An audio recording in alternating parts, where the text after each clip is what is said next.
Bienvenue à Mission Chasse-Tu. Cette semaine, accompagné de mon ami spécialiste de pêche, bien connu de la région du Témiscouata, Luc Soucy nous emmène sur le lac Squatec taquiner la truite grise aux marcheurs de fond.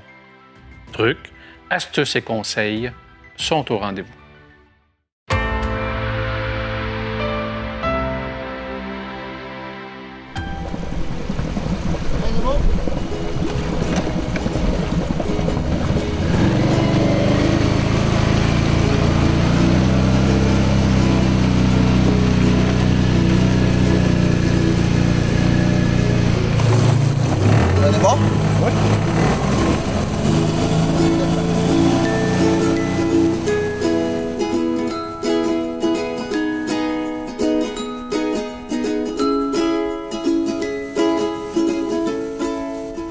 Et Luc a décidé d'emmener son gars Paul qui est pas fond sa pêche.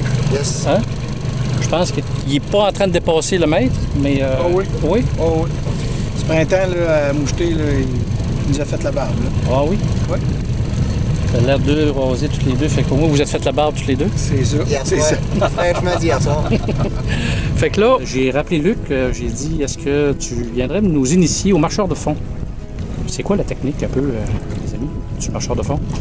Paul, toi, si tu veux nous expliquer ça un peu? Premièrement, là, pour pêcher au marcheur de fond, il faut bien évidemment un marcheur de fond qu'on a juste ici. On en a un plus nœud là. Après ça, on attache la swivel là, de notre ligne principale à l'œillet qu'elle a. Puis après ça, on prend notre leurre. Nous, on utilise surtout les coups de fiche. Oui, les bananes, c'est ça? Les bananes. T'as-tu une couleur en... Parce que là, c'est un site, là, on est cru, là. Hein? On va pêcher en profondeur pas mal. Et puis... On va pêcher dans 50-60 pieds d'eau. OK. Notre marcheur de fond 3 onces qu'on utilise ne va pas bien plus cru que ça. OK. Il va à peu près vers 50-60 pieds. Et juste pour le fun, est-ce que la couleur est importante? Oui, ben, à chaque pêcheur a sa recette secrète. Okay. C'est sûr qu'il y a plusieurs couleurs de bonnes. Là. Parce que t'as de l'air foncé pas mal. Hein? Ouais, nous, on aime bien lui. On aime bien aussi le Fire Tiger. Okay. Le vert comme ça. Sinon, là, il y a plein d'autres couleurs là, plus farfelues que l'on peut. 50-60 pieds, là, tu l'as dit, c'est selon les études, est-ce qu'ils voient de quoi ou... J'ai entendu parler que le bleu descendait, mais qu'à part de ça, c'était... C'est vrai que le bleu, c'est une couleur qui va plus... puis les couleurs qui sont... le mauve, je dirais, des couleurs qui vont être... pas fluorescentes, là, mais comment on dit, là... qui apparaissent dans le noir, là. Fluo. Fluorescente, c'est ça. Mais nous, l'idée de mettre des quick fish, c'est que... Une espèce de vibration. Au marcheur de fond, c'est ça, on va créer un mouvement.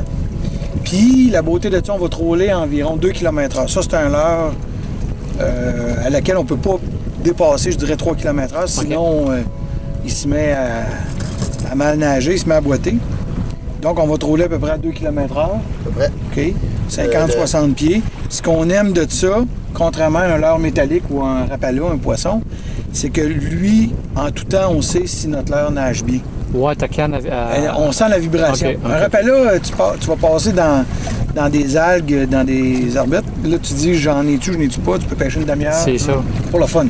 Avec ça, tu tires là-dessus, ça bouge plus, tu dis, OK, il y a de quoi. Fait qu'automatiquement, on sait. Fait que c'est pour ça qu'on aime bien utiliser ces leurres-là pour le marcheur de fond. OK. Je vois, Paul, que tu as quand même une canne qui est assez léger. Hein? Oui, on utilise petit moulinet, petite riguine. Plus léger possible, là, ça permet de toffer plus longtemps. J'étais sûr que, vu qu'on était avec des marcheurs de fond, moi je pensais que ça prenait une canne comme une plombée super résistante. Non, c'est ça. Personnellement, j'ai jamais utilisé ça. Là. Au début, on pêchait avec des cannes de 7 pieds et plus. Là. On avait des gros moulinets pour le marcheur de fond. Mais on s'est rendu compte que c'est pas vraiment nécessaire. C'est plus agréable à traîner une petite canne comme ça qu'une grosse canne. OK. Comme Luc me disait tantôt, je pense la friction est moins grosse. Hein? C'est ça, la friction dans l'eau de la ligne on va utiliser 10 livres test tracés, 15 livres test tracés, qui est 4 livres test. Donc, notre ligne, si on utilise un gros monofilament, exemple 50 livres test, je m'aperçois que ton marcheur de fond de 3 onces, il ne descendra pas à 50-60 pieds. Okay. Il va descendre à 40, puis la ligne va le tenir en suspension. Fait que si on utilise trop des gros monofilaments, c'est qu'on ne descend pas à des profondeurs comme là, on est aujourd'hui le 15 août. Il faut descendre en 50-60 pieds. On peut pogner de la grise à 30 et à 40 pieds aussi, là. C'est pas, c'est pas impossible. Là. Mais la thermocline, puis la plupart des grises sont à 50, 55, 60. Fait que, vois-tu pas les dalles foncées? Moi, je fais l'inverse. Puis on met à peu près derrière notre marcheur de fond, je sais pas si tu vois, à peu près... Moi, j'ai plus 3 pieds, ça, là. Je mets 4-5 pieds. Paul met 4-5 pieds, moi j'ai 3 pieds. OK. Petite question peut-être de même, là, pendant que je jouais ça.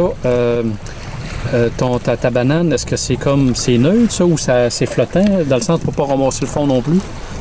Comparativement à un Rapala, c'est flottant? C'est flottant, mais mettons qu'on met ça juste le Quick Fish, on va caler de quoi? De 5, 6, 7 pieds d'eau? 8. Juste le Quick Fish, là, à 2 km/h, tu vas descendre à 8. C'est ça. Ouais, surprenant quand même, c'est lent.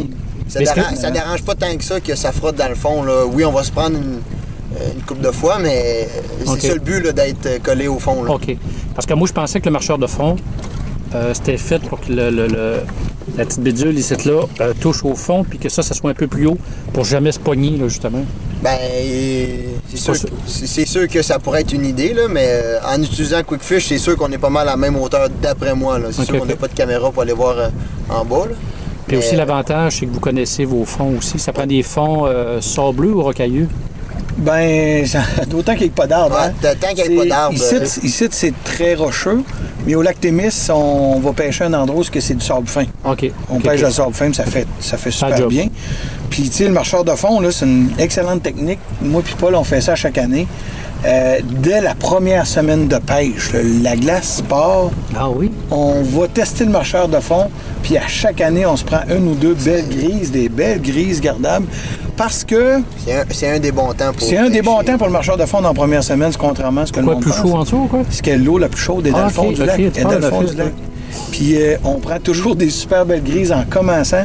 On fait de la mouchetée, puis dit « Ah, on va faire 1 heure ou 2 de marcheur de fond. » Ça batture dans 30, 40, 50 pieds.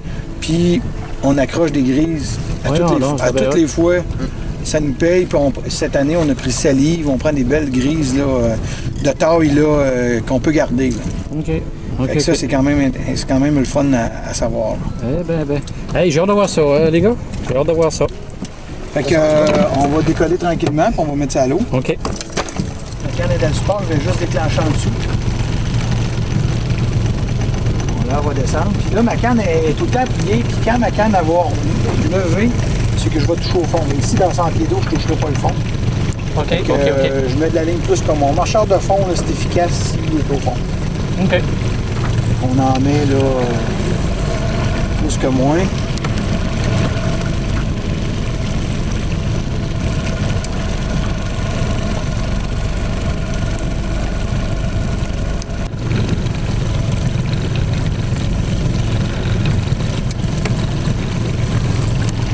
Garde la ligne un peu, c'est sûr. Oui, il faut s'en garder, là. À peu près une centaine de mètres de ligne. J'ai peut-être mis 50 mètres, la moitié. Là, je vérifie si mon Quick Fish nage bien. On voit le bout de ma canne là, qui va donner des petites saccades là, à la fin. Là, fait qu'on voit que ça va bien. La drague est ajustée. Si je me prends dans le fond, il faut que ça sorte de là. OK, oui. La drague est ajustée pour que...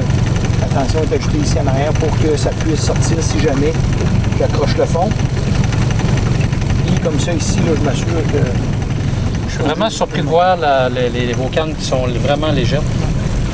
Je n'en reviens pas encore. Le défi, la beauté pour moi et Paul, c'est plus c'est léger, plus c'est le fun. Puis oui, ça peut paraître lourd, 3 onces, 4 onces, il y a des marcheurs de fond jusqu'à 6 onces. Mais une fois que la grise a ramassé ça, ton marcheur de fond, tu le sens plus. Je sais plus, c'est ça. Et vous êtes quoi, tantôt tu disais 10-15 livres test? 12 livres test, 12 livres test. Ouais. 12 livres test. C'est pas des clutches qui travaillent bien pareil? Oui, c'est ça, c'est ça. On n'est pas... c'est léger, là. Mais de la ligne tracée comme ça, 12 livres test, si tu donnes une chance au poisson, il n'y a pas de problème. Là, on arrive dans la bonne profondeur. Super, ça. Tu me disais que la vitesse pour ton quick fish? Au-dessus, la vitesse qu'on vise, c'est entre 2 et 3 km/h maximum. Même, je dirais 2,5, c'est parfait. Là, on est à 2,6, on a le vent d'Aldo. Parce qu'en haut de ça, En haut de ça, déraille. notre quick fish, là, c'est un leurre vraiment à basse vitesse. C'est un leurre qui offre une vibration dans le fond de l'eau vraiment intense. Ça vit beaucoup. Par contre, c'est pas un leurre que si tu dépasses trop de km/h, il se met à tournoyer, à griller ta ligne et à plus avoir en action. Ça imite, je dirais, un poisson blessé, un poisson en détresse. OK. Fait que là, on est à 2,4. Le Paul, il fait du 9, là, comme on voit. Là. Descendre ça Il un descend peu. ça 1,8, 1,9, on remonte. Ça, c'est bon de jouer avec les vitesses pour l'heure. Parce que là, t'as quelle profondeur, là, ici, là? 50. 50? 50 pieds, parfait. Hop, l'espèce de lui, l'espèce de Paul. Paul.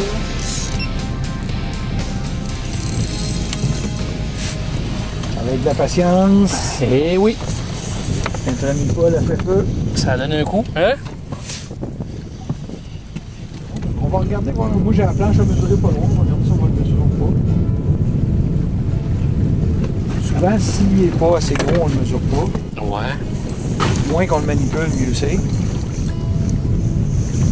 Qu'est-ce que ça te Ah, paraît, ben, je suis Paul? bien content. Alors, beau.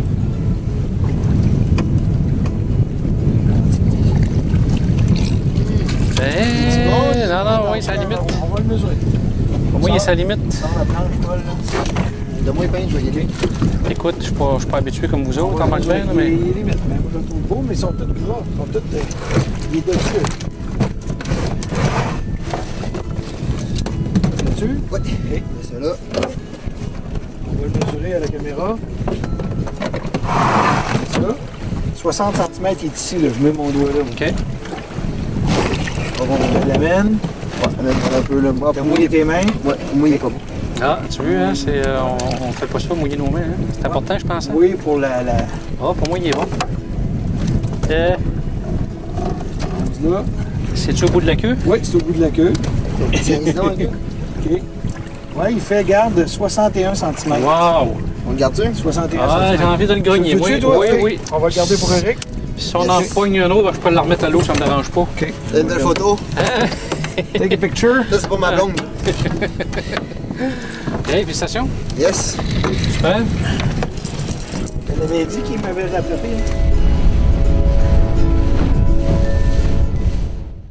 J'espère que vous avez apprécié cette série d'épisodes.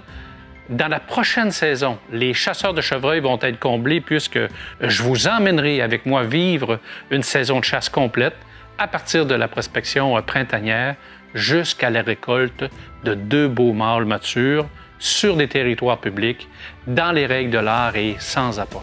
10 nouveaux épisodes seront consacrés à cette saison extraordinaire. On se laisse sur des images de la prochaine saison qui va s'intituler 30 jours.